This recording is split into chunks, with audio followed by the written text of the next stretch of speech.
자, 우리 삼성전자 주주님들 반갑습니다. 삼성장군입니다. 오늘은 시장 전반적으로 좀 무자비했죠. 결국에는 어제 이렇게 밀어 올리면서 윗꼬리를 형성한 부분에 매물대 저항을 받고 오늘 전부 다 말아내렸습니다. 이 구간을 1시간 봉으로 조금 더 자세히 봤을 때 우리가 애초에 24만원 선에서는 그래도 어느 정도 좀 지지가 나와야 된다. 기술적으로 반발 매수세가 들어와야 된다라고 말씀을 드렸던 것처럼 정확히 24만원 선에서 이렇게 반등이 나오면서 대략적으로 우리 삼성전자가 15% 정도 상승을 했었죠. 그런데 지금 이렇게 마지막 하락세에 대한 되돌림이 좀 잘 발생해 주긴 했는데 결국에는 이렇게 주가가 좀 어느 정도 일정 기간 머물렀던 매물대 중단쯤에서 저항을 받으면서 지금 이렇게 소폭 가격이 다시 밀리고 있는 상황입니다. 그러면서 동시에 지금 1시간 봉에서 이렇게 생긴 갭을 좀 메운 상황이죠. 뭐 물론 내려오면서도 또 소폭의 갭이 생기긴 했지만 일단 하방에 있었던 이런 갭을 메운 것 자체는 그렇게 나쁜 신호라고 볼 수는 없겠죠. 그래서 우리 주주님들이 지금 가장 중요하게 보셔야 되는 부분 같은 경우에는 만약 가격이 조금 더 눌린다라고 하더라도 이 24만원 선을 아래로 하회를 하는지 이 부분을 가장 주의 깊게 지켜보셔야 하겠고요. 우리가 궁극적으로는 이렇게 큰 단위의 최고점에서 내려오는 큰 단위의 하락 추세가 아직까지 꺾이지 않았죠. 이 하락 추세를 꺾으려면 일단 첫 번째로는 24만원 선을 깨지 않는 상황에서 그 다음으로는 이 24만원을 형성한 고점인 30만원 선을 몸통으로 돌파를 해주는 게 굉장히 중요하다라고 말씀을 드렸습니다. 다만 아직까지는 지금 그러한 상황이 만들어지지 않았기 때문에 여구간에 이제 매물대를 극복하지 못하고 좀 눌리고 있는 상황인데 우리가 궁극적으로는 이 30만원을 넘어서기 전까지 뭔가 공격적으로 대응을 하기가 굉장히 어렵다라고 말씀을 드렸죠. 그 말처럼 아직까지는 이 30만원 선을 넘지 못했기 때문에 아직까지는 하방 압력이 조금 더 강하게 작용을 하고 있다라고 볼 수 있겠고요. 큰 틀에서 봤을 때 이 30만원 선을 돌파할 가능성과 이 24만원 선을 이탈할 가능성 중에 어떤 게 더 크냐라고 보면은 우리가 현재 지금 처해 있는 상황이 이러한 큰 추세의 하락이 진행되고 있는 상황에서 이거를 아직 극복해내지 못했기 때문에 24만원 선이 하회할 가능성을 조금 더 우위에 두고 대응을 하시는 편이 좋겠습니다. 그렇다라고 24만원 선이 무너지면은 그거는 이제 정말 더 안 좋은 그림 아니냐 이렇게 생각을 하시는 주주님들이 계실 수도 있겠는데요. 물론 이 24만원 선을 내려가면은 위에서부터 내려오는 하락 추세가 계속 이어지는 거니까 좋지 않은 거는 사실입니다만 크게 벗어나지만 않는다면 그래서 이 24만원 선을 벗어났을 때 빠르게 이렇게 말아 올리면서 다시 반등하는 흐름을 보여줬을 땐 우리가 저점이 이렇게 한 번 더 갱신됐기 때문에 돌파해야 되는 고점 기준 역시도 여기 30만원 선에서 이 28만원 선으로 내려오게 됩니다. 그래서 우리 주주님들이 지금 집중해서 보셔야 되는 거는 24만원을 이탈하지 않는 경우 이 30만원 선을 돌파하는지를 확인을 하셔야 되고 만약에 이탈을 하게 된다면 여기에서 큰 폭으로 이렇게 빠지는 경우가 아니라 그냥 살짝만 빠지고 빠르게 이렇게 올라오는 것을 확인을 하시면서 최고점에서 내려오는 이러한 장기 추세를 꺾을 수 있을 만한 시도를 하는지를 지켜보는 것이 좋겠습니다. 물론 우리 주주님들이 여기에서 이제 15%가 올랐다가 오늘 같은 경우에는 거의 마이너스 10% 정도가 빠졌거든요. 이 변동성을 지켜보시는 과정에서 굉장히 좀 불쾌하시고 기분이 좋지 않으실 거라 생각이 드는데 오늘 이렇게 내려오는 과정에서 굉장히 여러 가지의 이야기들이 좀 많이 들렸거든요. 뭐 매도 사이드카가 걸리기도 했고요. 그래서 그 부분에 대해서 뭐 시장 전반적으로 들리는 노이즈나 삼성전자와 직접적으로 관련이 있는 약세의 원인에 대한 이야기를 제가 해볼 테니까 본격적으로 이야기를 시작하기에 앞서서 저희 삼성장군 채널에 대해서 구독과 좋아요 아직 안 누르신 주주님들 같은 경우에는 꼭 잊지 마시고 구독과 좋아요 한 번씩 눌러주시면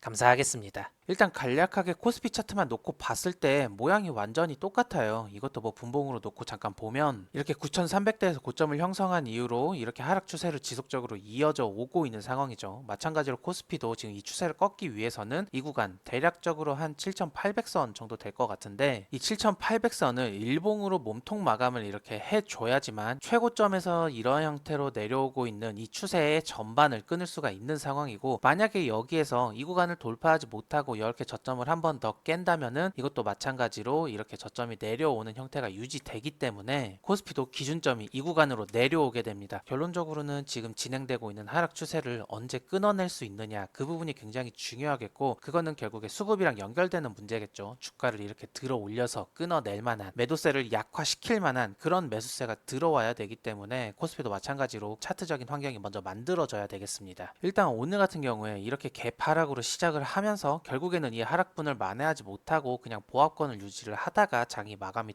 돼버렸는데 오늘 반도체주가 전반적으로 약세적인 모습을 보여주는 데에 가장 큰 역할을 한 뉴스 같은 경우에는 이겁니다. CXMT 중국 창신 메모리가 이번 달 27일에 이제 크게 상장을 하게 됐는데 창신 메모리는 중국 최대 규모의 D램 제조사입니다. 그리고 최근에 애플이 이제 삼전닉스나 마이크로의 메모리 가격에 대해서 조금 태클을 걸면서 컨택을 한 기업이기도 하죠. 그래서 어떻게 보면 삼전닉스나 마이크로가 이제 글로벌적으로 조금 경쟁사가 하나 더 생길 가능성이 열렸다라고 볼 수 있는데 일단 상장 공모액이 12.7조 그리고 상장을 하게 되면은 약 126조 가량의 시가총액을 가지게 됩니다. 굉장히 큰 규모고 그만큼 중국 내부에서도 좀 기대감이 높은 상황이다 이렇게 볼 수 있겠죠. 상장해서 조달한 자금 같은 경우에는 지금 현재 생산량이 32만 장인데 이거를 내년까지 42만 장으로 확대하는 데 주력으로 좀 먼저 사용을 하고 2030년까지는 현재 생산 능력의 2배 그리고 35년까지는 3배까지 확장한다는 이러한 중장기적인 계획도 가지고 있다라고 합니다. 이것만 들어봤을 때는 조금 무섭죠. 이제 그래서 상장 자금을 통해서 사업 규모를 좀 키우고 궁극적으로는 반도체 업황의 시장 점유율을 글로벌 시장 점유율을 최대 20%까지 확보를 한다 이러한 구체적인 계획을 가지고 투자를 진행을 한다라고 발표를 했는데 보통 여기에서 글로벌 시장 점유율이 15% 정도를 차지를 하고 있어야 기업의 생존과 직결된 시장 점유율이라고 볼 수 있는데 현재 CXMT가 시장에서 차지하고 있는 비중은 9% 정도로 알려져 있습니다. 그래서 이제 CXMT 같은 경우에는 최대 20%까지 시장 점유율을 상향을 시키면서 글로벌적으로 좀 경쟁력 있는 반도체 기업이 되겠다. 그리고 더 나아가서 지금 삼전닉스나 마이크론이 잡고 있는 이런 글로벌 시장 점유율을 본인들이 이제 넘어서겠다. 이런 포부를 가지고 이제 거대 규모의 상장을 진행을 하게 되는데 과연 현실로 이뤄질지 그건 잘 모르겠어요. 뭐 이런저런 원대한 포부는 이제 좀 밝히고 있는데 뭐 상하이나 베이징에 신규 팹을 짓고 허페인에는 뭐 대규모 생산 클러스터를 신규로 구축을 한다라고 말을 하고 이제 DDR5 생산 비중을 75%까지 높이면서 PC 서버용 시장에 이렇게 뛰어들 예정이다라고 합니다. 그리고 여기서 좀 가장 솔깃한 부분이 상장 자금 중 일부를 HBM3 개발에 조금 사용을 한다라고 발표를 했는데 이 부분은 미국에서 중국 메모리에 대한 규제가 계속 진행되고 있기 때문에 어차피 수출을 못하니까 차라리 신제품이라도 열심히 개발을 해서 시장 경쟁력을 키워보자라는 방향으로 좀 컨셉을 잡은 것 같습니다. 무시할 수가 없는 부분이게 삼전닉스가 이거를 조금 잘 인지를 하고 있어야 되는 부분이 지금 마이크론이나 삼전닉스 같은 경우에는 현재 생산하고 있는 제품들에 대해서 매출이 굉장히 잘 나오고 있는 상황이잖아요. 그래서 좀 신제품 개발에 대해서 조금은 후순위로 밀어두고 있는 상황이고 시장의 수요를 최대한 맞춰주기 위해서 공급을 늘려나가는 형태로 방향성을 잡고 있는데 최근에 삼전 같은 경우에는 원래 연구개발 시설이 있었던 기흥에다가도 그냥 D램 공장을 신설하기로 발표를 했었죠. 그래서 이 부분 같은 경우에는 중국에서 신기술을 개발한다라고 하는 부분이 삼전닉스나 마이크로에 있어서 긴장감을 유발하는 그런 요소가 좀 될 수도 있겠다라는 생각이 듭니다. 물론 아직 CXMT가 한 하이닉스 기준으로 한 2018년 정도의 기술력에 머물러 있어요. HBM2라고. 이제 기술 개발을 하고 그게 현장 검증이 되고 대규모로 생산할 수 있는 기술력과 수주를 좀 잘 따낼 수 있는지 그 여부는 좀 나중에 결과를 받아보겠지만 일단 신기술을 개발한다라는 부분에 있어서는 우리 삼전닉스가 어느 정도 좀 긴장감이 있는 텐션을 유지를 하는 게 좋아 보입니다. 그리고 또 하락을 유발했던 뭐 간단한 뉴스 하나를 더 좀 소개를 드리자면 지금 뉴욕주에서 AI 데이터 센터에 대한 인허가를 좀 중단하는 결정을 내렸거든요. 아무래도 데이터 센터가 전기를 굉장히 많이 먹고 이게 열을 식히기 위해서 물을 굉장히 많이 소모하는 부분 때문에 이게 지역 주민들이 굉장히 반발이 크다라고 해서 지금 뉴욕주에서 지금 인허가를 잠깐 중단한 상황인데 이 부분이 빅테크들의 투자 전망을 조금 하향할 수 있다라는 우려가 같이 섞여 나오고 있고 그렇게 되면 반도체 수요가 또 다시 줄어들 수 있다라는 위기론이 다시 한번 나오면서 이것도 주가에 조금 영향을 미친 것으로 보입니다. 이 부분에 있어서 지금 트럼프가 굉장히 멍청한 결단이다라고 좀 비판을 한 상황인데 이게 단순히 뭐 뉴욕주뿐만 아니라 뭐 조지아나 미시간이나 펜실베니아 등등이 줄줄이 지금 AI 데이터 센터에 대해서 인허가를 중단하는 상황이 조금 도래를 하면서 이게 단순히 인프라적인 부분에 있어서 문제가 아니라 뭔가 정치적인 요소가 좀 개입된 게 아니냐라는 의혹이 조금 들고 있죠. 결론적으로는 AI 데이터 센터 준공에 대한 금지하는 법안까지 문제가 이어질 수도 있어서 이게 반도체 수요에 대해서 우려를 만드는 요인이 하나가 될 수도 있다라는 부분이 시장에 작용을 한 것 같습니다. 그리고 또 하나는 이제 미국 내에 AI 클라우드 기업인 코어위브라는 회사가 있습니다. 이 회사가 지금 마이크론이랑 장기 공급 매약을 맺어놓은 상황이거든요. 그런데 지금 현재 반도체 상황이 굉장히 좋지 않잖아요. 그러면은 이 회사 입장에서는 본인들이 맺은 장기 계약에 가격 하한선이 있는데 이 하한선 때문에 코어위브 같은 경우에는 반도체 가격이 폭락을 해도 마이크론에서 비싸게 반도체 값을 주고 사와야 됩니다. 이런 상황이다 보니 이 코어 코어위브가 좀 머리를 굴린 게 이제 반도체 업황에 대해서 해지 포지션을 잡는다 이런 결론을 내린 거예요. 이게 무슨 말이냐면 반도체 업황이 좀 안 좋아져서 메모리 가격이 내려가도 코어위브 자체는 비싸게 사야 되니까 가격이 내려가는 거에 숏 포지션, 뭐 풋옵션 같은 내려가는 거에 하락 베팅을 한다라는 이야기인 거죠. 그러니까 이게 본인들 입장에서는 이게 위험을 해지하기 위한 파생 상품을 수단으로 활용을 하는 건데 시장 전반적인 분위기로 봤을 때는 이렇게 마이크론의 주요 고객사 중에 하나가 반도체 업황에 대해서 내려가는 거를 대비를 한다라는 이미지가 인식이 돼서 이게 또 시장에 영향을 미친 거죠. 안 그래도 지금 반도체 피크아웃이다, 뭐 AI 버블이다 이런 말들이 나오고 있는 상황에서 주요 고객사가 하락 베팅을 해버리니까 본인들의 리스크를 좀 방어하기 위해서 한 가지 결단을 내린 부분이 시장의 분위기가 굉장히 좋지 않을 때 이러한 결정을 하니까 이게 조금 다르게 오해가 돼서 좀 가격이 하락하는 데에 조금 일조를 하지 않았나 이렇게 생각이 듭니다. 비슷한 사례가 매우 오래전에도 있었는데 예전에 유가가 이렇게 폭등을 할 때 항공사 측이 이 유가에 대해서 해지 포지션을 잡았다가 유가가 계속 올라갈 거를 대비를 해서 그냥 고정값을 잡아놓은 거죠. 뭐 예를 들어 100달러면 100달러에 그냥 유가 가격에 상관없이 100달러에 사겠다라고 이야기를 했는데 왜냐면 유가가 계속 올라갈 것 같은 상황이 만들어지니까. 그런데 결론적으로는 이 해지 포지션을 잡은 이후로 유가가 많이 이렇게 올라가는 게 아니라 아예 폭락을 해버렸어요. 근데 뭐 예를 들어 40불까지 떨어졌다, 브렌트유가 40불까지 내려갔다라고 가정을 하면은 항공사들은 이 40불이랑 상관없이 무조건 100불에 사야 된다라는 계약을 맺었기 때문에 판단 미스가 돼버린 거죠. 그래서 굉장히 큰 피해를 봤다라는 사례가 있는데 이번에 코어위브가 이제 어떻게 될지 모르겠습니다. 이렇게 반도체 업황에 대해서 해지 포지션을 시도하는 부분이 이게 앞으로 시장 분위기가 어떻게 전환되느냐에 따라서 뭐 신의 한 수가 될지 아니면 더 큰 피해를 불러오는 선택이 될지 그거는 좀 시간이 지나봐야 알겠죠. 어쨌든 결과적으로는 시장이 굉장히 약세적인 재료 중에 하나로 쓰이게 됐다라고 보고 있고 이제 마지막으로는 좀 국내 증시와 직접적으로 관련된 기사가 또 하나가 나왔어요. 결국에는 현재의 시장 상황을 굉장히 뒤흔든 이 ETF, 레버리지 ETF에 대해서 소폭의 규제안이 나왔습니다. 8월부터 예탁금이 지금 기존의 1,000만 원에서 3,000만 원으로 좀 3배 이상 상향이 됐고 무조건 현금으로만 가능하다라고 해요. 그 전까지는 현금 300만 원만 있고 뭐 나머지 700만 원치는 주식만 있어도 이게 담보가 됐었는데 이제는 진짜 현금으로 3,000만 원이 꽉 차 있어야만 포지션을 잡을 수 있다라고 그 기준치 조금 상향을 했고 최소 거래 단위도 이렇게 20주로 조금 상향을 한 상황입니다. 그러니까 철저하게 자본이 작은 단타꾼들의 좀 접근을 제한을 하겠다. 일단 그러한 조치를 좀 취한 상황이고 삼전닉스 기초 자산에 대한 괴리율도 이제 조금 축소를 했어요. 이제 기존에는 3%였는데 2%로 축소를 했고 잘 지켜지지 않을 시에는 페널티도 좀 적극적으로 주겠다라고 현재 규정을 한 상황이에요. 그리고 그 페널티는 앞으로 신규 상품에 대한 상장을 조금 제한하는 형태로 진행이 될 것 같습니다. 그리고 의무 교육도 기존에 2시간에서 이제 3시간으로 조금 늘렸다라는 이야기도 하고 앞으로 다른 단일 종목 레버리지 상품 신규 상장 금지 그리고 지금 이제 삼전닉스에 대한 레버리지 상품도 광고를 할 수 없다. 이러한 규제안을 이제 발표를 했는데 과연 이게 시장 변동성에 조금 영향을 줄 수 있을지 규제안이 약하다라고 보거든요. 이게 이번에 한은에서 기존 금리를 2.75%로 인상을 했죠. 뭐 오랜만에 이제 인상을 했는데 이 기조와 맞물려서 뭔가 정책적인 부분에 있어서 영향을 미친 게 아닌가라는 좀 의혹이 들고 있습니다. 그래서 이런 여러 가지 요인들이 조금 시장에 하락 압력으로 좀 작용을 해서 전반적으로 가격이 밀려 있는 상황이에요. 자, 그래서 우리가 차트로 다시 돌아와서 이야기를 좀 이어가 보자면 주가가 결정적으로 지금 이렇게 내려오게 된 데에 있어서는 우리가 후발적으로 이유를 알게 되었지만 사실 궁극적으로는 우리가 차트적으로 놓고 봤을 때 이 구간에서 이제 산 사람들이 많았기 때문에 이 가격대에 도달을 할 때쯤에는 충분히 본전 탈출 물량이 나올 수도 있다라는 부분을 우리가 차트를 통해서 염두를 할 수 있었죠. 그리고 나서 이렇게 내려오고 난 뒤에 들려오는 소음들이 이제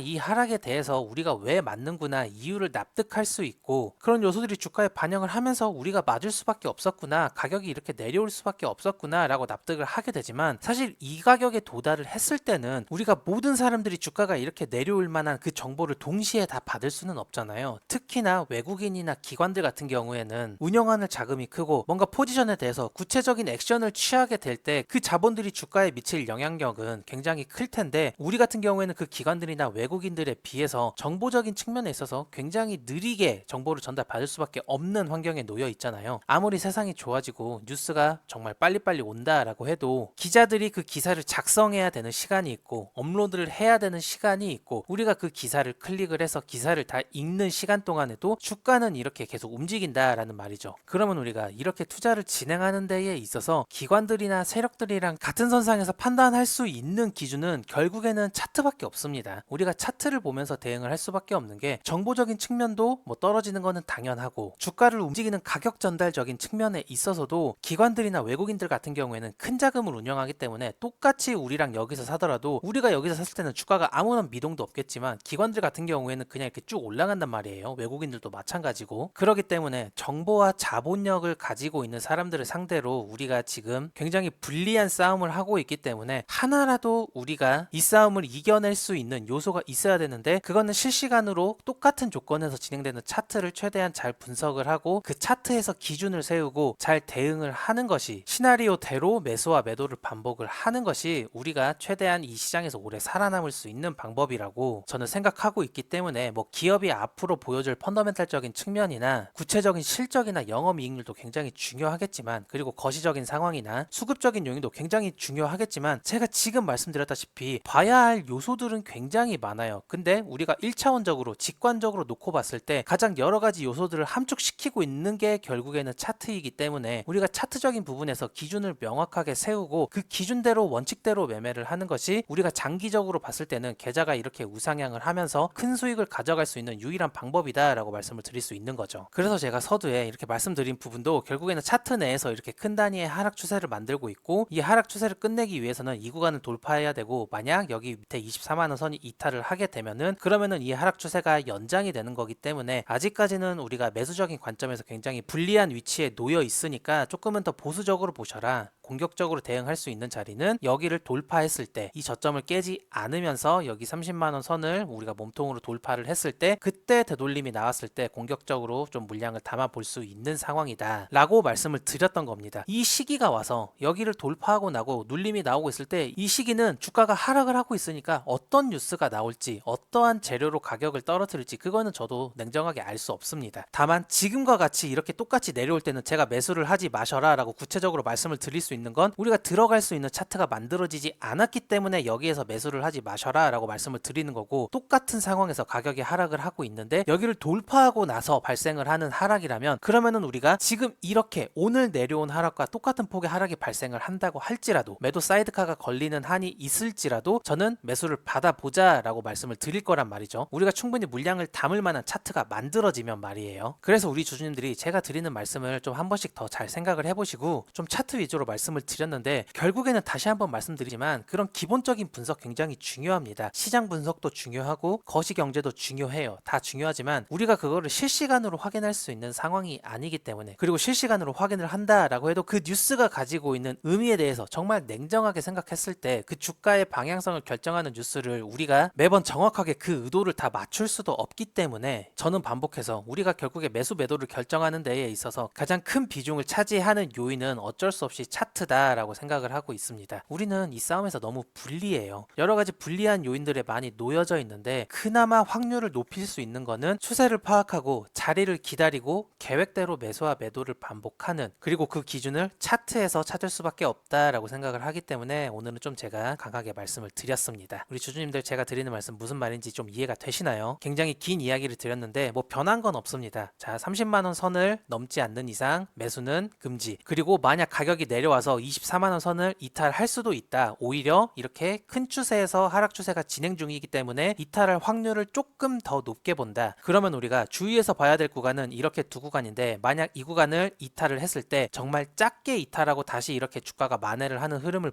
보여준다라면은 그때는 여기를 봐야 되는 게 아니라 여기를 봐야 된다. 이 부분을 먼저 염두를 하시고요. 만약 여기를 이탈하지 않고 이제 주가가 이렇게 올라가서 이 구간을 돌파를 한다면 그때는 되돌림이 나올 때 우리가 적극적으로 사야 된다. 이렇게 한 번 더 정리를 드리면서 오늘 영상을 좀 마무리해 보도록 하겠습니다. 이번 주 제헌절이 끼면서 이제 금토일 연휴에 돌입을 했는데요. 주가가 지금 하락하는 와중에 가격이 멈춰 있기 때문에 어떻게 보면 지금 멈춰 있는 것이 여러 주주님들에게 좀 다행스러울지도 모르겠습니다. 적어도 우리 삼전 주주님들이 이렇게 차트가 멈춰 있는 동안만큼은 뭐 여러 가지 생각하지 마시고 가족들과 온전히 연휴 즐기시면서 맛있는 것도 많이 드시고 건강도 좀 잘 챙기시면서 연휴 잘 보내셨으면 좋겠습니다. 매매에 대한 시나리오는 제가 이 영상에서 충분히 설명을 드렸으니까 이제 이제 그리고 이 상황들은 이번 주에는 끝났어요. 다음 주에 여기를 돌파할지 여기를 이탈할지가 결정되기 때문에 다음 주에 상황이 닥쳤을 때 그때 생각을 하시는 게 좋겠습니다. 그리고 이 폭을 보시면은 대략적으로 한 20%예요. 20%가 등락을 할 가능성이 있기 때문에 우리가 이 구간에서 사실 아무것도 하지 않는 것 자체가 굉장히 큰 곤욕이거든요. 말이 20%지 이게 100만 원만 넣어도 20만 원을 벌 수 있는 그런 기회잖아요. 그런 기회 자체를 사실 아무것도 안 하고 있다라는 게 굉장히 배 아픈 건 맞습니다. 그렇지만 이 변동성을 활용할 수 있는 거는 이렇게 하단부에서 신규로 진입하신 분들만 활용을 할 수 있는 거고, 사실 우리 대부분의 주주님들이 여러 데서 물려 있는 분들이 많으실 거고, 아니면은 이 사이클이 시작할 때 뭐 5만 원이나 뭐 7, 8만 원 선에서 잡은 분들이 훨씬 더 많으실 거기 때문에 실질적으로 이 변동폭을 활용을 해서 단기적인 수익을 내시는 분들이 많이 없으실 거다라고 생각을 해요. 저도 뭐 단타를 좋아하기는 하지만 현재 상황에서는 뭐 여러 번 말씀드렸다시피 아직까지 약세가 유리한 건 사실이기 때문에 저도 지금 좀 몸을 사리고 있는 상황입니다. 그러니까 조금 더 차분하게 지켜보시면서 큰 변동성이 발생을 한다고 하더라도 우리가 거기에 너무 끌려가면 안 되는 상황이라는 거 우리 삼전 주주님들이 잘 인지를 하시면서 푹 쉬시고 체력 관리 잘 하신 다음에 다음 주에 장을 준비하시는 게 좋겠습니다. 아시겠죠? 건강 관리도 잘 하셔야 돈을 또 벌 수 있으니까 쉴 때는 좀 푹 쉬시면서 머리를 좀 비우시는 것도 투자를 잘 하시는 하나의 방법이다라고 생각을 하시고 여유로운 시간들을 좀 즐기셨으면 좋겠습니다. 영상 끝까지 시청해 주셔서 정말 감사드리고요.